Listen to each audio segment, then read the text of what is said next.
everyone, I'm going to show you how to make kombucha fermented tea at home. And before, let me preface this by saying that if you live in a home that has mold, then I do not recommend brewing your own kombucha tea at home. I do recommend that you identify where the mold is, remedy it, or even go to the extreme of moving, because mold is very unhealthy and toxic to the body. So if you do have a mold issue at your house, definitely do not brew your own kombucha tea, and then look into how you can remedy that or change your living situation. But for those of you who don't, and you live in a healthy home environment, and the reason for that is because that the mold spores are in the air, and they actually can get into your kombucha, and you're actually growing that mold in your kombucha and then drinking it. So you definitely don't want to do that. But those of you who live in a healthy home without any mold issues whatsoever, then it is actually very beneficial to make your own kombucha at home, and it's very easy, very simple to do, and it will cost you literally pennies to make compared to what you're paying for your kombucha at the store. So here we go. What you need is, for this particular recipe, I'm giving you the amounts for a half gallon mason jar. So you need a half gallon mason jar with its lid. Okay, you're gonna need hot water, so you need a tea kettle to warm up your water. You're gonna need some sugar. I have organic sugar here. You can use raw sugar. This is actually used to feed the kombucha or SCOBY. Kombucha mushroom is what it's called, but it's really not a mushroom, it's a SCOBY, which is a symbiotic colony of yeast and bacteria. And so you're obviously going to need a SCOBY. Now, this is what the SCOBY looks like. Actually, there's multiple SCOBYs in here. It's also termed the mother. It kind of looks like a pancake, sort of slimy looking pancake. So there's several of them in here. Some of them are kind of bunched up and smushed up with some of the juices from the fermented tea juices. Okay, so you're gonna need that. Now online I looked, and I think you can buy one generally for $25. However, if you have friends that make kombucha at home, you can likely get one from them, because what happens is when you start making your own kombucha, it produces more SCOBYs, and often termed the babies. So these are considered the mother, and then the babies are produced typically on the very top of the tea. When you're fermenting it, you'll develop this pancake looking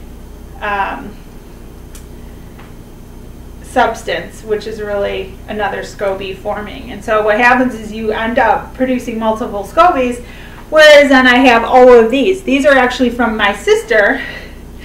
When I moved here, she gave me some SCOBYs because I got rid of all of my stuff when I moved, and she gave me some SCOBYs to now produce more kombucha tea myself.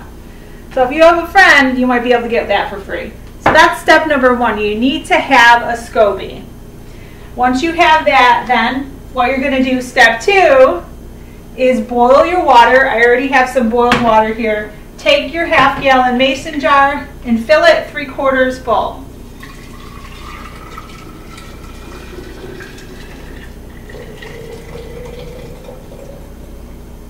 Okay? You'll want to leave space 3/4 full, because you want to leave space at the top to add your SCOBY at the end, and some of the juices from the previous fermented tea. And you also need to have a little bit of room for it to breathe. Okay, so you add the tea. Step number 3, add 2 tea bags. You're going to use organic, either green, you can do it with black tea or green tea. Right now I have black tea, so I'm putting 2 bags in there, And I'm going to steep these 2 big bags of tea. Okay. Step number 4, I like to use this nice little funnel to add anything to it. We're going to add a 1/2 cup of sugar. Now that seems like a lot, but actually this is used to ferment it because the SCOBY needs to eat. It needs food to eat. So we're giving it food to eat through this sugar. So in essence, this is not really, your end product does not contain all this sugar because the SCOBY will have consumed it in the fermentation process. Okay? So it seems like that would be a bad thing, but it's really not. So once you add your sugar, I like to just take a stainless steel spoon, kind of mix it in there, get it to dissolve. And continue to steep the tea. Here's where you have an option to add more flavor to it besides just the plain tea. I like to use ginger. This is a ginger root. I like to slice up the ginger root. Let's do that here. So I'll just make a bunch of slices and literally just drop it into my tea. And obviously the more you put, the stronger the ginger flavor will be. A couple more slices. Drop those in so they get down in there. To give it, making a ginger flavored kombucha. So that's number 4. Step 5, you literally are just going to set it on the counter to cool. We don't want to add the SCOBY until this is fully cooled. So I'm literally going to wait like probably all day for it to get down till it's cool. Because if you add your SCOBY now, you'll actually just kill it. It's a live bacteria, so it needs, it will, if you heat it, it's actually going to kill it. So we don't want to do that. So we have to wait till this is completely cool. When this is completely cooled, then what I'll do, and I'm not going to demonstrate now because I don't want to hurt my SCOBYs, is you'll add 1 SCOBY with some of its juices. Typically I'd say 1 to 2 cups, but you know, I don't even have 1 to 2 cups per SCOBY in here. I'll have to start collecting a little bit more of the juices for future ones. So I'm just going to use some of the juice here, add it to this. Once I've added it to it, I'm going to remove the tea bags and I'm going to put the top on. And it's nice to have these because you're just going to put it on loosely, and that's so that it can breathe as it ferments. Okay? And literally, once you do that, once that's all set, you're going to set it on your countertop and just wait. And it really varies how long it's going to take to be fully done and fermented properly. It could be anywhere from a few days to a few weeks.